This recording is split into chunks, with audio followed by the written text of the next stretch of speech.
What's up, everybody? Smooth Cosplayer here, your favorite salsa dancing cosplayer.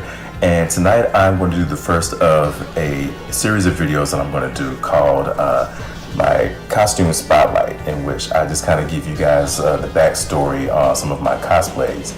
So for this first one, this is actually going to be two costumes. One is mine and one belongs to my awesome, beautiful, so many other adjectives that will take too long for me to finish this video on. My wonderful wife, who I'm going to tell you the story of how she cosplayed with me that one time. That was good enough for me. Anyway, so let's go back to when my wife and I were first even becoming friends and dating. She has always been very supportive of every hobby that I have, whether it's one that she's interested in or one that she couldn't care less about. For example, salsa dancing. She knew when we first got together that even back when we were friends, a lot of dancers run into people who they want to date, but the person they want to date says to them, I don't know about you dancing with other people and blah, blah, blah. Or, oh, well, I'll take lessons so that way you can just dance with me and not everybody else. And to those of us who dance, it's an art form, it's a form of self-expression, it's a challenge, it's a hobby for us. So we're like, no, friend zoning you, because, yeah. Anyway, so I've always had this mentality that whoever she ends up being, fortunately my wife ended up being somebody who was cool with this, but I was like, whoever she ends up being, she needs to know that I'm not going to put salsa before her, but she needs to understand that salsa was here before her. And she understood that, she was cool with it. And I would tell all my fellow geeks and nerds out there, have that same mentality for when you're trying to find that special somebody. If cosplay was a part of you before they got there, they need to understand that it's going to be there always, that it was there before them. But yeah, so she's also been supportive of my cosplay. Now she's also always said that she has no interest in it, never wants to do it. So let's go back to maybe about a month and a half before we got married. We got married in September, a couple of weeks after Dragon Con. So a month or so prior to that, I was getting ready for Dragon Con. It was crunch time. Was getting my stuff together.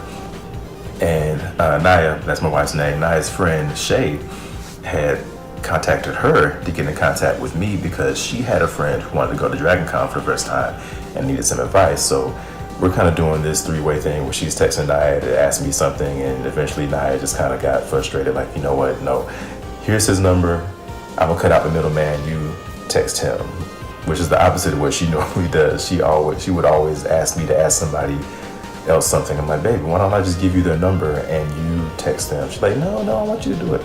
I always have to throw this part into that story. It's just really funny to me anyway. So me and Shay are texting back and forth about advice for her friend. And somewhere in there, Naya says, well, you tell Shay that if she dresses up and goes to Dragon Con, I'll go dress up and go to Dragon Con too.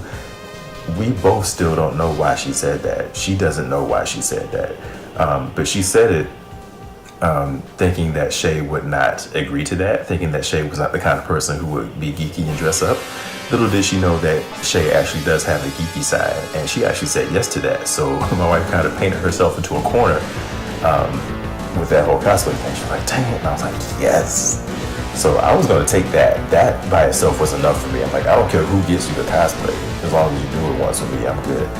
For the record, I'd have been fine if she didn't. As long as she was supportive of me doing it, I was happy. So again, I was cool with just that. We get to the wedding. We're at the altar. We're in front of God and all our family and friends, saying our vows. And she says to me, and I promise to go to Dragon Con 2015 with you and cosplay with you. I'm like, what? I'm looking at the crowd just dumbfounded. I'm like, y'all heard this, right? Y'all recording this? Because this is legally binding, right? So she did fulfill her promise. She promised to dress up with me at Dragon Con. She was like, I'll do it, but you gotta take care of the costume, which I was fine with. I'm like, okay, I get to make this awesome costume for my wife. I get to make sure all the details are right. Boom, we're good. We decided to do Bishop and Storm from X-Men. Now you may be saying, why didn't you do Black Panther? Now, as much as I love Black Panther, he's awesome. He's super awesome. Like, I can't say much more about him. He's great.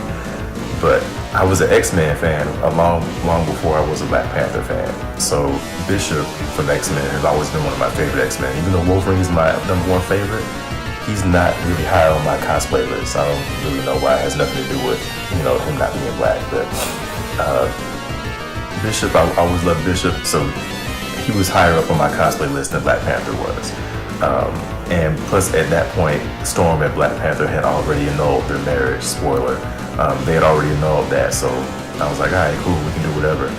And before I knew about Black Panther, I was always in my mind kind of shipping Bishop and Storm together, which never happened. I would realize later on that it was more of a mentor-mentee kind of relationship as opposed to a, you know, boyfriend-girlfriend kind of thing. So they never really liked each other like that, at least I don't think.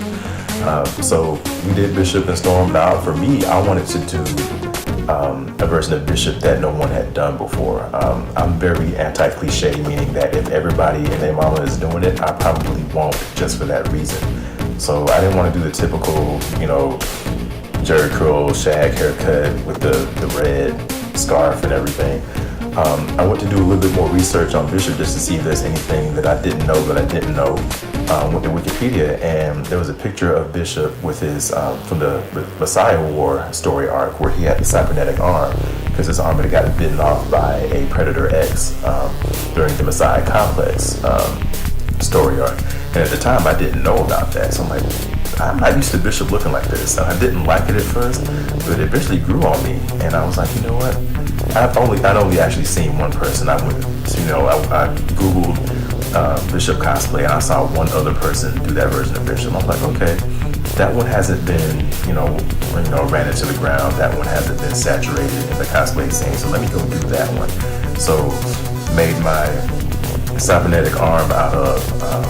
Well, first I got a black compression shirt, cut off the sleeve on that. Then I bought another compression shirt. It was a silver one.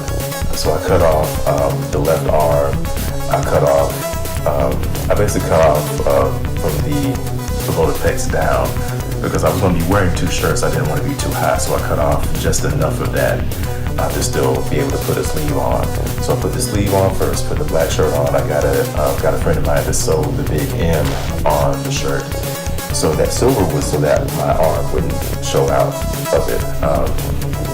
I bought a bunch of shin guards and made some alterations to them, spray painted them silver, and I got a lacrosse glove because it had a look that made it look a little robotic. So I spray painted all of that silver. That was my cybernetic arm there.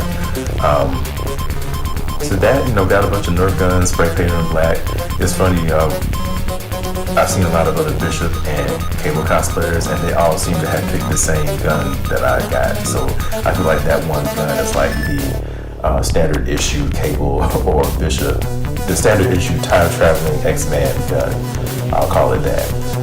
So that was the birth of my Messiah War Bishop cosplay. Now my wife, she wanted to do Storm, but she's not really into doing anything super revealing. So we both decided on Punk Storm from the 80s. So that's the one I had envisioned for her anyway, but she picked that one because it didn't really show a lot of skin.